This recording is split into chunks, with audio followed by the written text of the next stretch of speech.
You are listening to All In, a podcast dedicated to helping you fulfill the mission of God in your life and around the world. I'm your host, Jeff Roper.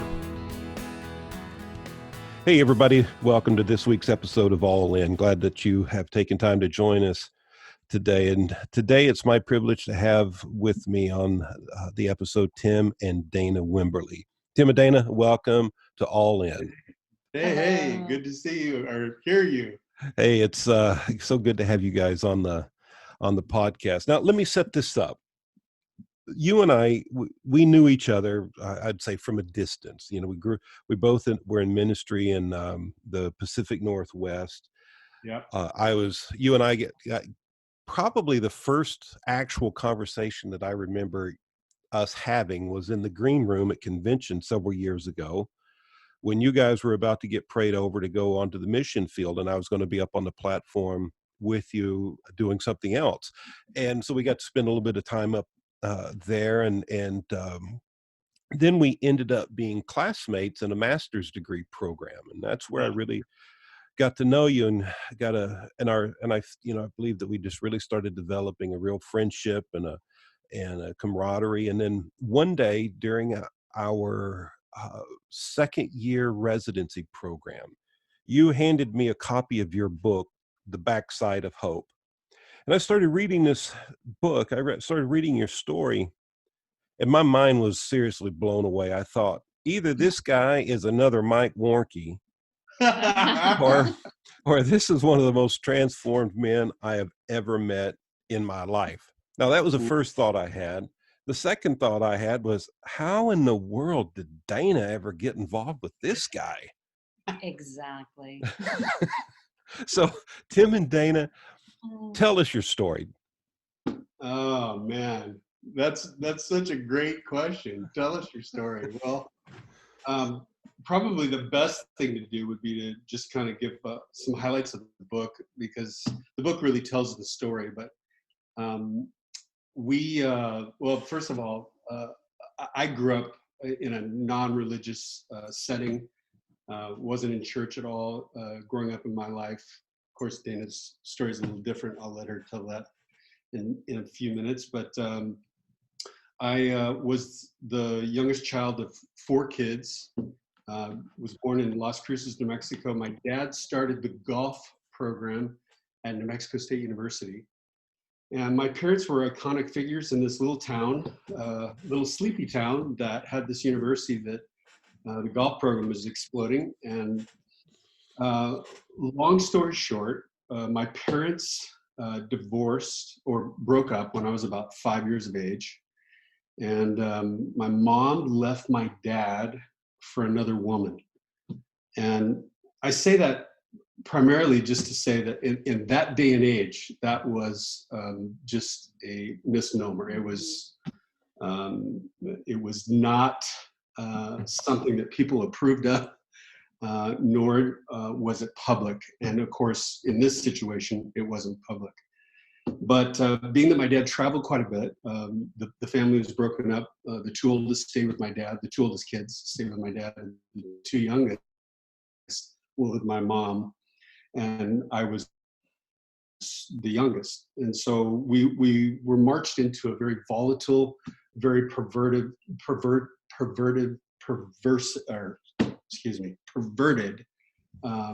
atmosphere and culture.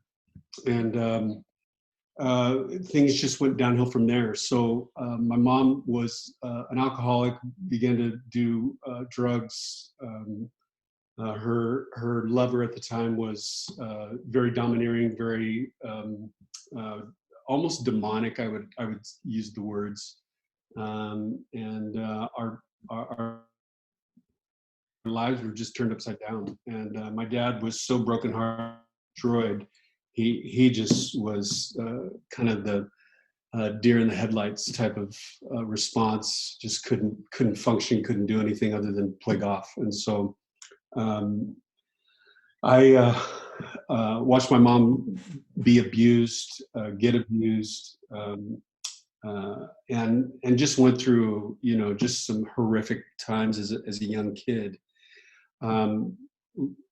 Long story short, I'll try not to use that statement again, but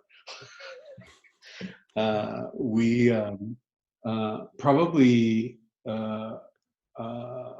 I started doing drugs, probably drinking and doing drugs probably when I was around 9 or 10 years of age. Basically just to numb myself because of my mom was, involved with multiple relationships, multiple lovers, and again, just tremendous amount of perversion. So I was just trying to numb myself. And actually drinking and doing them with her as Oh well. yeah. Well, there were constant parties, and my mom received a large inheritance after her parents passed away, and so it just it just escalated from that point. Wow. And I then don't go ahead. I don't share this a lot, Jeff. Go ahead. No. Well, I don't share this a lot, but I never knew that my mom lived in this lifestyle, and until I was 10 years old, I actually had gotten high with my best friend and his parents, and we went and saw The Exorcist, and that was my first encounter with God and the devil, and I was completely blown out. I mean, I had night terrors for months. It freaked me out. And so what happened over those number of months is when I would have a bad dream, I would run in and get in bed with my mom because I was so frightened. Well, one of those nights, I ran into her room and she was full on with another woman, and I freaked out. I left there in my pajamas and bare feet, ran to my best friend's house and stayed there for 3 days. And I could never look at my mom from that point on for quite a few years. And I really I made a covenant, I think, with, I hate to say the devil, but I would say I was committed to ruin my life, my mom's life and my family. And then it was like a mantra and a determining vision and purpose that I had was to destroy them. So that's what I began to do. I was probably arrested 7 times by the time I was 12. Ended up in a courtroom in Dallas, Texas. My mom moved us there at Harry Hines Juvenile Detention Center. And my mom came in. I would usually get arrested. I'd stay overnight. My mom would come, get me out of court. And that time I stayed for the weekend. She showed up. She looked at the judge and says, "I don't want him, and I can't handle him." And I was locked up for almost 18 months. Wow. In that situation, in a maximum secure juvenile facility in somewhere out in the middle of Texas, in a place called Vernon. And that's all that was there was this juvenile correctional facility. But there I encountered so many things. The book really describes this story in detail, but basically was introduced to Satan worship and the devil. And the only thing, I was such an arrogant, pompous little kid trying to be bigger than I was. And I just told all these devil worshipers, because there was just this whole crew, I just told them my God was bigger than theirs. And I really had no idea. But the guy who ran the group was one of my roommates. We lived in a cell block with about 8 beds, and he was in there. His name was Kevin. And for whatever reason, he really liked me, and he just included me in his life. And we began to develop a relationship. And one of the things that occurred, this was really this was monumental to me, because it's something that was etched in my mind and heart for many years. But we had, in this facility, we had this place called a white room, and it's basically a padded cell, and you get to go there if you disobey or you're out of control. Yeah, occasionally they let you go there just to be alone. And anyway, one of the guys in our cell block came back from a furlough and was tested positive for drugs. So he went all the way back to the beginning of the scale of improvement and change. And he basically went into the white room. They let him go in there, and he had somehow snuck in a razor blade, and he slit his throat. And this was at the end of the hall where I lived. And I went back to my bed that night and heard noises I walked towards the room because I heard all this noise, and I opened the door, and here's Kevin and two other of his worshipers, and they're drinking this guy's blood. And I know that sounds vulgar, but I mean, this is what they had it all over their face. Their pupils were bright red. And I did the most spiritual thing I knew how to do, and I just ran for my life. Yeah. And I ran, Wow. literally, I ran out of this place screaming at the top of my lungs because I had never seen anything like this in my life. And that was the last time I saw Kevin. They took him out in straitjackets, and we never saw those people again. And so that was the second encounter that I had with the supernatural or the spiritual realm. And got out of there, went back to my mom's house, lasted about a month, and she threw me out. And from about 14 until I was about 17, I lived on and off the streets, was running from the police, the cops, and all kinds of misgivings, if you will. But to kind of lead towards how Dan and I met, I was running from the police, and a lot of details here, but I'll just kind of tell you, I ended up in San Antonio, Texas, in a drug rehab program, and I was 15 years old, and my sister and her boyfriend were a part of this program, and they reached out to me and let me move in with them, and I got a job and got clean for about a month, and then got a job working for my sister's boyfriend at a nutrition center inside of these elite health clubs. They were called International Fitness Centers, and the nutrition centers were these franchise businesses, and I just basically made protein shakes and smoothies. And anyway, we began to get along really well, my sister's boyfriend and I, and then we began to party together. And we kind of created this whole issue between he and I and my sister, and ended up, just carousing with women, doing all kinds of stuff. Kicked my sister out, and not long after that, we both got fired.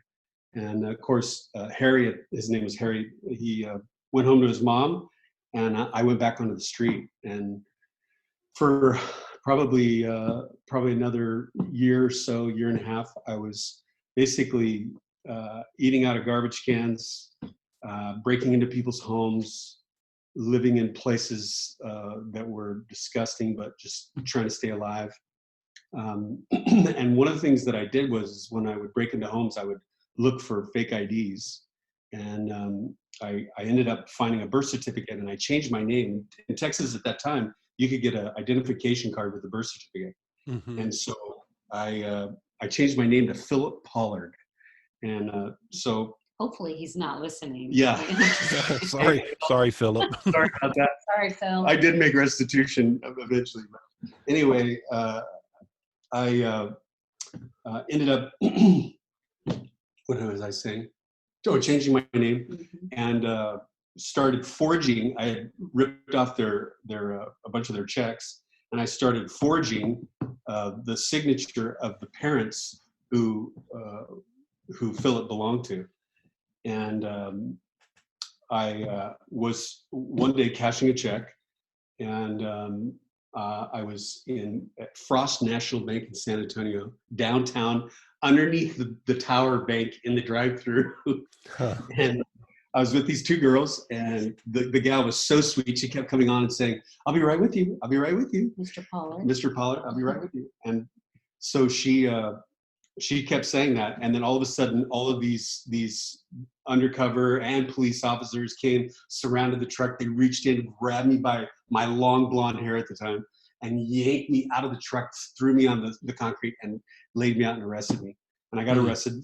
Philip was 21. I was 17 at the time, and I went to the county jail as Philip Pollard. I confessed. I was there for 3 days, and I got out on what's called a personal reconnaissance bond, which is basically your signature saying that you'll appear in court. And so if you don't, you're arrested and you go to jail. And so I got out. I had nowhere to go. Called my sister. She didn't want anything to do with me. And I went back. So I ended up getting fired, as I mentioned, about from the nutrition center where I made the protein shakes, and went back to this guy and I told him the truth. I said, I just got arrested. I'm in trouble and I have nowhere to go. And he says, I'll give you a job and you can work split shift, because he was just in and you'll know later when I'll tell you, but he was in a pickle. And anyway, long story short, I ended up working for him. I was living inside the health club at night because I worked a split shift morning and evening. So I'd close down. I'd pretend like I'm working out and cleaning up or whatever, and I'd sleep in the back room, and then just wake up early and be working out, and they just thought I was committed. Anyway, so I'm working there, and tell me too if you need me to cut some of this, but No, you're doing great. It's getting good here in a second. So one day I come into work and the supplies are getting low, and my boss tried reaching him, no response. Second day, same thing. Third day, I get a call from a guy by the name of Ed Sullivan, and it wasn't Ed Sullivan. It wasn't the Ed Sullivan. It was Ed Sullivan, who was the president of California Fitness Nutrition Management Systems. And this was the franchise that had the contract with international fitness centers, the health clubs. And the guy that I was working for had been embezzling money, franchise money. And so Ed basically said, hey, here's our situation. We don't want to close this down because it's not good for us, for our franchises to be closed. He said, so you're going to work for us. We're going to pay you 90% of whatever you sell. So just make protein shakes and sell stuff to customers, repeat customers. I said, okay. So I started doing that, and I had paperwork that I had to fill out, to be legit with them. But I started learning about all these nutrition supplements and weight loss and weight gain programs, and ended up selling this stuff like hotcakes. Yeah, like hotcakes, like water to very thirsty people. Yeah. And what ended up happening is I was making 90. I had, at this time, Jeff, I didn't even know who the IRS was. I had no clue. That's how naive I was. We did find out. Oh yes, we did. but I basically went from the gutter to the palace. I started making so much money. And so Ed and Jim, they were brothers, flew from Southern California to have dinner with me. They, of course, all think I'm 21 years old. And I am just getting ready to turn 18. And long story, they ended up giving me this franchise. Now, I told them the truth. I told them, listen, I can't do this. And they're like, yes, you can. And we'll help you. And so I ended up owning these places. Now, all the while that all this is happening, I'm doing drugs, drinking, smoking. I am the epitome of the opposite of what I'm trying to portray and tell these people. I was basically a thief, a liar, and a con artist, and I was good at it. And I was making a buttload of money. And anyway, ended up owning 4 of these franchises. Ended up with a business partner because I didn't know what I was doing, and was, quote, very successful from the world's perspective and standards. But one of my customers who came in was a guy by the name of Steve Davis, and ended up being a Baptist preacher. And he came in, got on my program. I began to help him, and anything that I put in front of him, he purchased. And so I thought, man, this is awesome.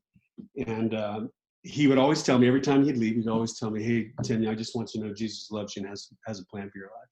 And I'm like, absolutely, Steve, buy these.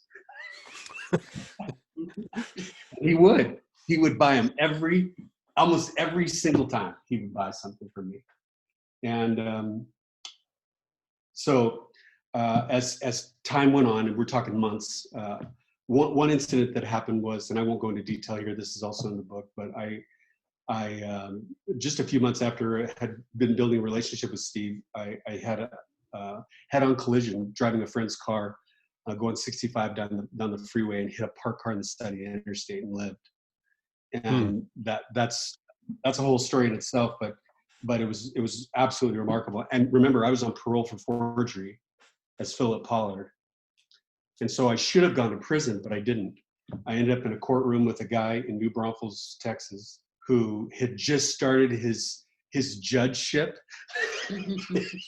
of this small community, and he was going to make me a martyr for his sake. And so I was the first one on the docket that day, and he made me sit there all day long. He said, I'm going to give you the maximum. Matter of fact, he says, you don't deserve the maximum penalty. You deserve so much more. Sit down. Just like that.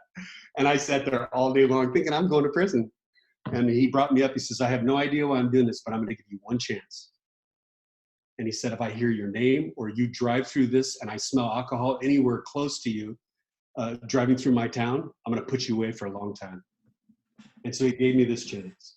And so I just got smarter. I just partied and did drugs and all kinds of stuff at home, and I didn't go out. But just to kind of wrap it up, and again, there's so much more to say, so much more to tell. But here's one of the transforming factors, and that was July 31st, 1985. I was sitting in my home. My roommate was gone for the weekend. I had drinking probably a bottle and a half of gin. I was addicted to cocaine. It was about 2:30, 3 o'clock in the morning. And I had my roommate's handgun sitting on the table, probably put it in my mouth 5 or 6 times. And I was too afraid to pull the trigger. I thought I was God's gift to women, and I thought I was this bodybuilder, extraordinaire. So bottom line was, I was such an egomaniac. I didn't want to hurt my beautiful body. And, but I was so dark and so lost. And I thought, okay, what do I do? How do I get out of this? And the thing that popped in my head was Steve Davis, which is the guy who had been sharing the gospel with me. And I really didn't know what the gospel was. I mean, I had heard about Jesus, but I really didn't know the gospel except for what Steve had been talking to me about. And so I grabbed the phone book. Do you remember what those were? Yeah, I do. Yeah, okay. Some of our listeners will have to Google that. Yeah, Google what a phone book is. But I grabbed the phone book, and San Antonio at that point was over 1 million people. And I looked up Steve Davis. And being a common name, there was probably 50. I called the first one, and it was him. Wow. Yeah. And I'm not exaggerating, even a little. I'm not even exaggerating. It was him. And so he basically walked me through and basically got me to commit to meet him that morning at his church. I hadn't been to church that I remember in my life. I'm sure probably I had donned some doors as a baby or as a little child, but anyway, I show up early because I made my living by appointment, so I was always on time. Showed up early, waiting in this parking lot of Castle Hills First Baptist Church, largest Baptist church in San Antonio at the time. And I remember getting out of the car, had a real nice sports car, and I started walking towards these big, huge glass doors. I walk in, and there's an arrow on the wall that says offices.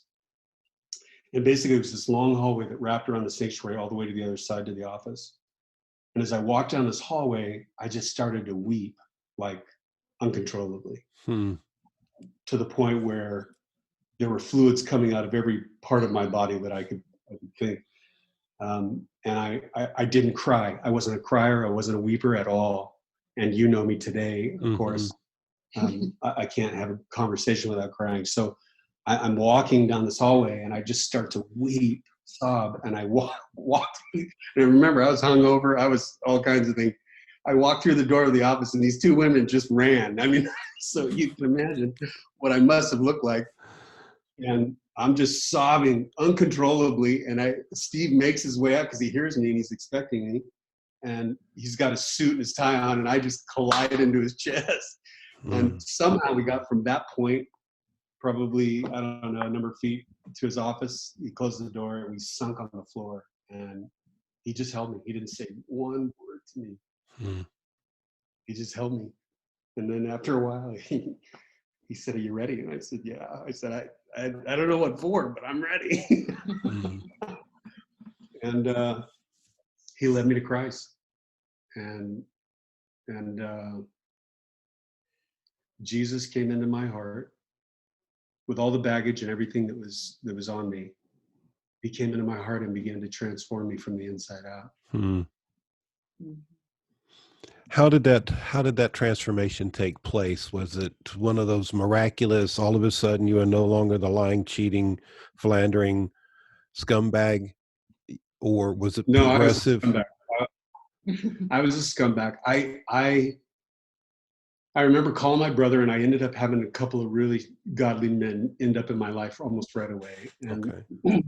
I cussed like a sailor. I mean, there were so many things that needed to change in my life, but I shook for about 4 or 5 days because of the drug addiction and alcohol and stuff. And That was miraculous. that was You miraculous. didn't go back. I didn't go to a hospital or rehab. I just shook and I poured everything down the toilet or the sink, and that was it.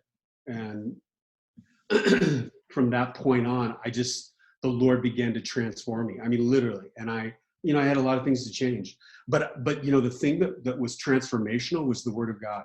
And I started memorizing scripture right away because these guys in my life were helping me memorize. And I got baptized immediately. You know, Baptists, man, they get you Oh in the yeah. tank, dunk you. And that was revolutionary.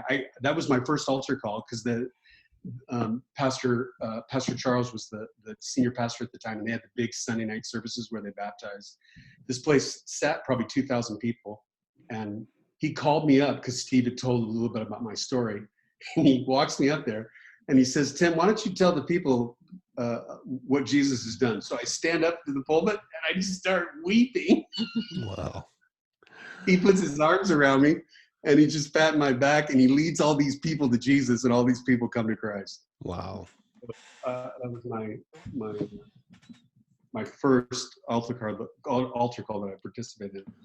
But I got baptized that night, and that was revolutionary for me. And I mean, baptism, I just love baptism. I'll never forget that moment ever in my life.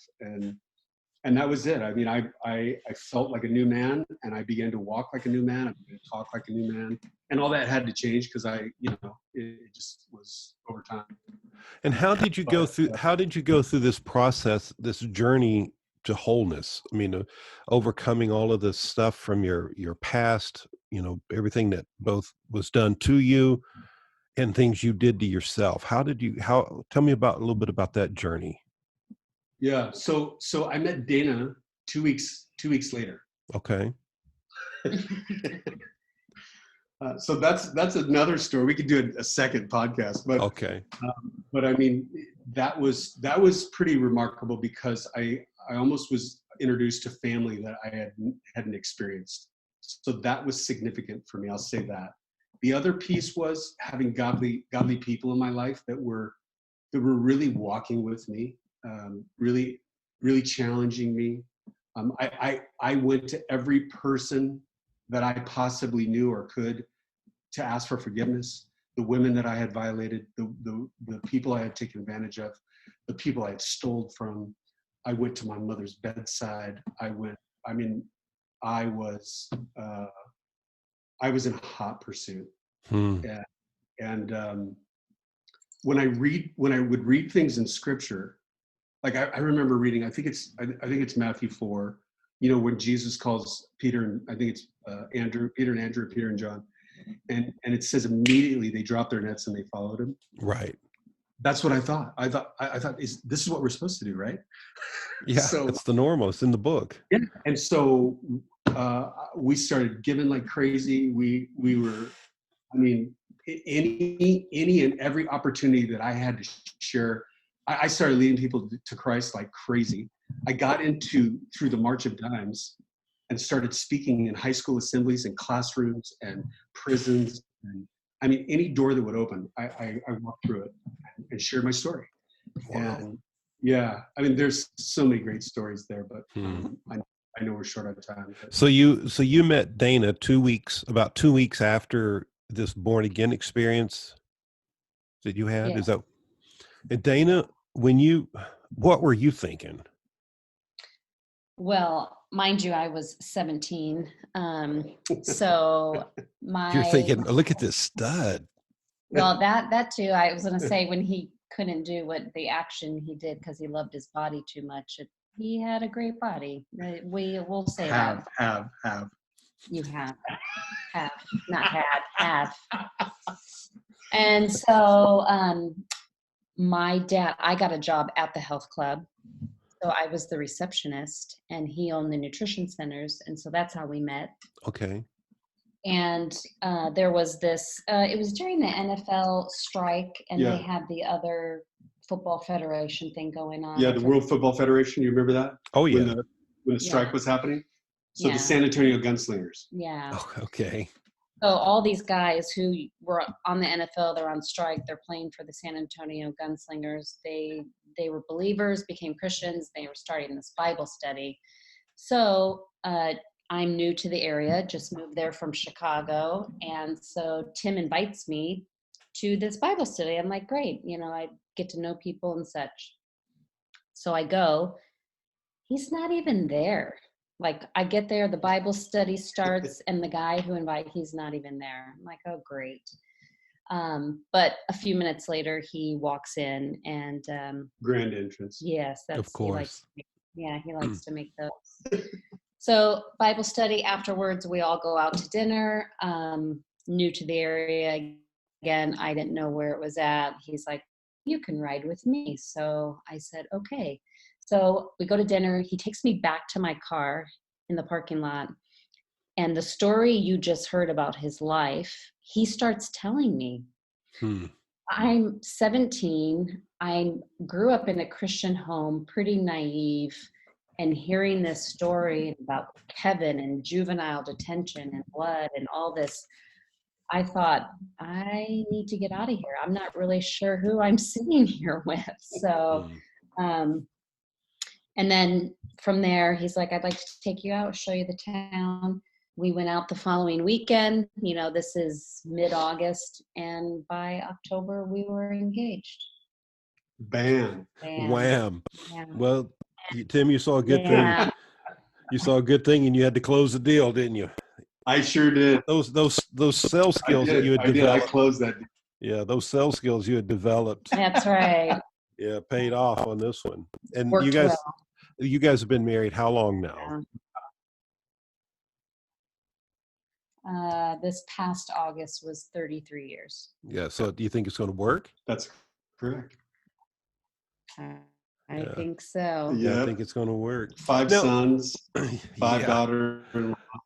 So let's bring it up. Let's bring it up now to the present, because somewhere in this journey you got a call to ministry. Could you give me a little bit about that? Well, we'd never seen ourselves as professional ministers. We've seen ourselves as called put one over the other, or one higher than the other. And we just felt like this is what we were supposed to do. So we started doing it, and the Lord began to make way and open the doors for us to start a ministry, actually using health clubs and reaching out to young people and pastors in San Diego, California. Then we're invited to a little church in a city called Olympia, Washington, where we began, brought a program that we were doing in San Diego called Master's Commission, and brought that to Olympia, along with running the youth ministry there and among other things. And then all along, we have always been called to global missions. We've been all over the world. We've taken our family with us. Traveled primarily on short-term missions, but also caring for missionaries on the field and leaders, and really had a passion for that. So we kind of introduced that as time progressed in Olympia. And there was a lot that had already been done prior to us, but nothing formalized. And so we began to help develop some of that and work with other leaders. But the Lord really put on our hearts a small piece of real estate in Southeast Asia called Cambodia.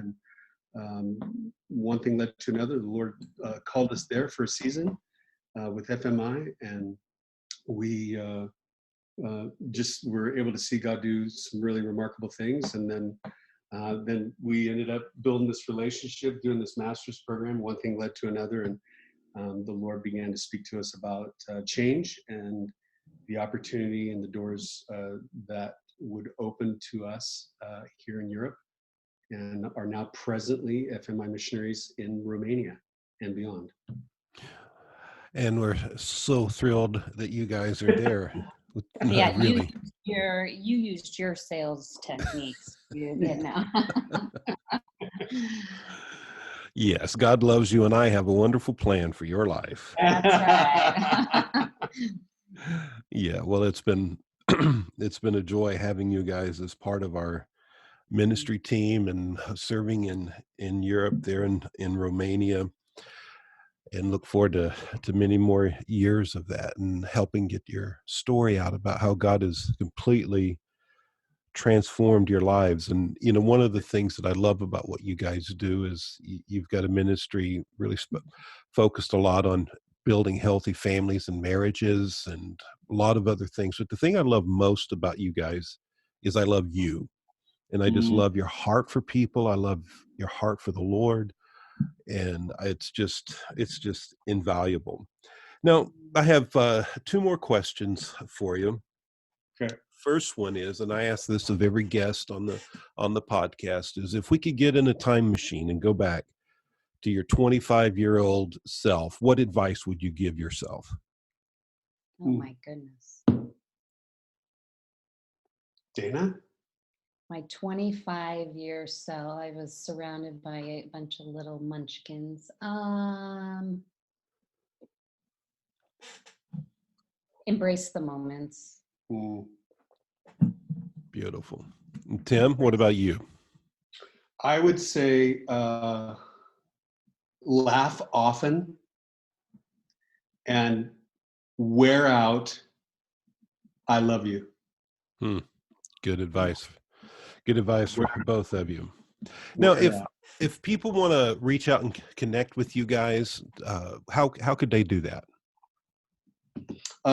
Timothy Wimberly at gmail.com is email if you're interested in just asking more questions or talking to us.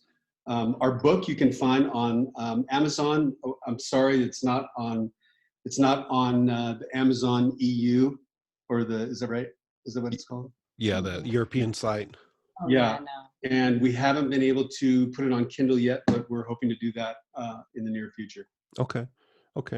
And then also on Facebook, we have a page called Wimberly's to the Nations. You can find us there. Great. Yeah. Great. So for any of our U.S. listeners that want to get your book, they can get that through Amazon.com, correct? Yep, Yes, Amazon, correct. Barnes and Nobles. Yeah, it's at all the main dealers. Okay, wonderful. And I tell you, I seriously still, even as you're telling your story here on the podcast today, and all of which I've read, it still blows me away. And I still think this is incredible because I know you. I've known you for several years, and to think of the guy you're describing in your testimony versus the guy I know, it's just incredible. Yeah. And it's what God does. We know you didn't do that, Right. but God did that to you. And it's just, he does good. He does a good job transforming lives. And so I think for any of our listeners out there who've struggling both personally, or you've got a family member, someone you love, somebody you care about that may be out on the streets, addicted to drugs, doing all the stuff like Tim talked about, don't underestimate the power of the gospel to find them where they are. Yeah. So Tim and Dana, thank you so much for taking time to be with us today. Any final thoughts? Yeah, the only thing I wanted to say, just to add to your comments there at the end about transformation is God restored me to my entire family, Wow. including my mom. Wow. And I would just say if you're walking through anything with strained relationships or anything like that, and we could be of service or help, man, I'd love to tell that part of the story because it's quite remarkable. Yeah, it really is. It really is. I remember you tell it when some of that you were going through that and with some of those, and you were just telling me about it. It was just incredible. So yeah, if people reach out to Tim and Dhana, you'll be glad that you did. Your life will be better because of it. Tim and Dhana, thank you so much. Thanks, Jeff. Love you, man. Love you guys. Hey, before we go, I want to remind you that you can subscribe to this podcast on iTunes or wherever you get your podcast. Also, I'd like to encourage you to share this episode on social media or through email. Get your friends and family involved if you think it'll help them. And finally, if you benefit from this podcast and or you believe in our ministry of making disciples of nations by developing healthy Foursquare church planting movements, would you consider partnering with us in prayer and even financial support? Go to my website, jeffroper.com, and you'll see the link there that says support our work. We would appreciate it. It helps make this ministry possible. God bless you guys. It's your life. Now go live it.